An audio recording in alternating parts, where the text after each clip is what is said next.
Hi guys! Meron akong kwento sa inyo. Nung naghahanap ako ng makakainan, itong kanti kainan ay aking nadaanan. Kaya tara, let's go! Kita nyo naman, freshly sliced yung kanilang mga gulay. At ang kanilang lechong kawali, nakakatakam. Syempre, sino naman ang hindi mapagpapawisan sa masarap na sabaw ng pares? Kaya tara, mangan! Ito yung mga in-order ko, yung kanilang overload na pares at saka overload din na lugaw. Hindi ko na talaga kaya sigurong mag-antay. Nakakatakam talaga yung ginagawa ni ate. Nare-ready na dyan yung aking pares. At pagkatapos na i-prepare yung aking pares, syempre yung lugaw naman.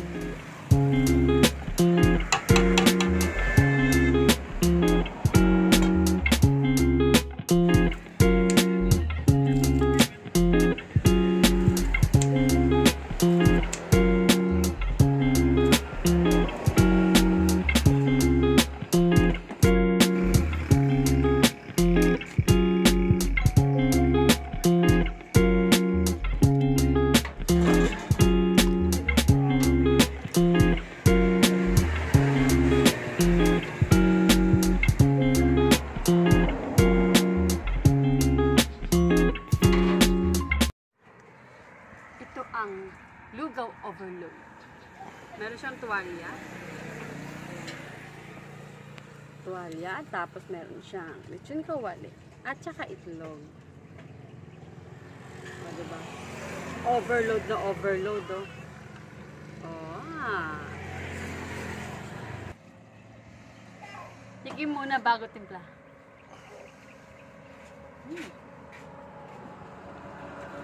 Masarap. Magdadagdag ka na lang ng chili paste tsaka kalamansi para mas manyaman.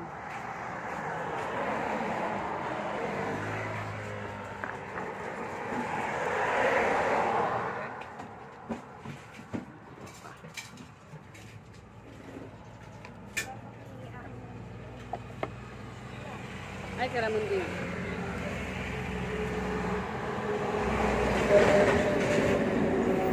Oh, okay. That's it. We're going to tikim-tikim na may lechon kawali.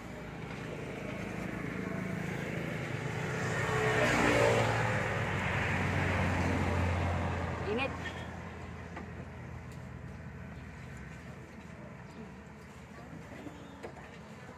Delicious.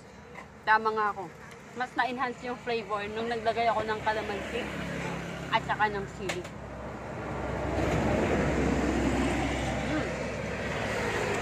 Yung lechon kawali, crispy at saka yung malambot.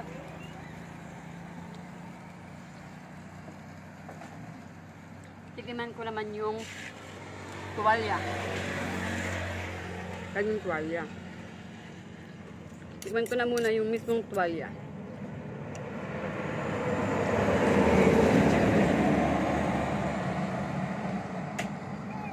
Tama. May-expect ka sa tuwalya kasi.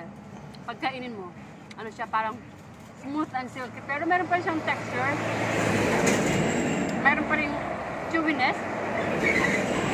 Tapos, habang ninunguya mo siya, parang lalabas yung umiinom ka ng, parang may pagkagatas. Ayun. Siyempre, tuwalya na may sili, na may lugaw. Parang tuwalya.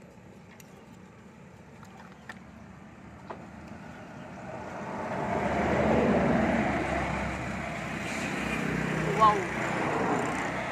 Parang nagganon yung flavor, nag-combine. Imagine mo chewy yung tuwalya, tapos yung lugaw melts in your mouth. Parang napaka-harmonious naman ng kanilang pag-unite. At syempre, bago ako lumundag doon sa aking pares, mag-big bite muna ako ng aking lugaw. Lagyan ko ng itlog, which is the itlog. Feeling ko yung itlog. Ay, tamang-tama. Oops, one big bite. Ito ang isang one big bite ng anti-kainan na lugaw overload. May lechon kawali, may itlog, may tuwalya. Cheers!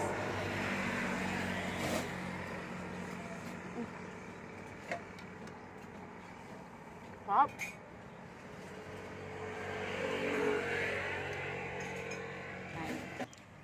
Next na kakainin ko yung pares. Let's kain the pares. Pares naman. Okay. Manamis-namis. Na meron siyang pagka-maalat.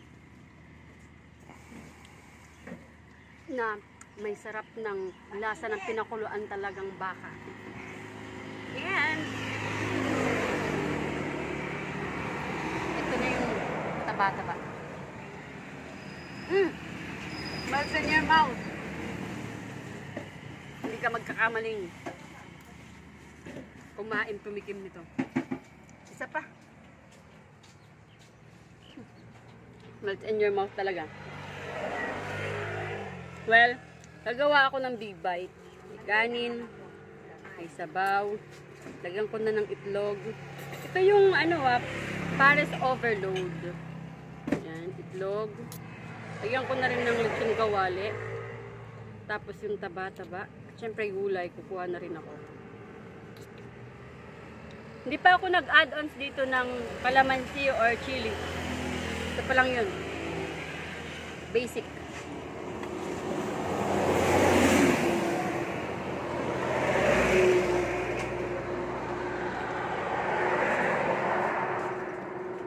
Parang fiesta nandun sa loob ng aking bibig.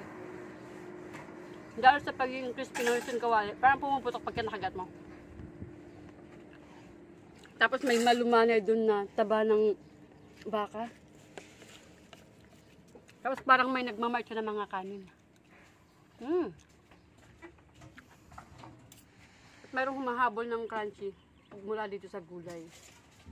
Fresh gulay.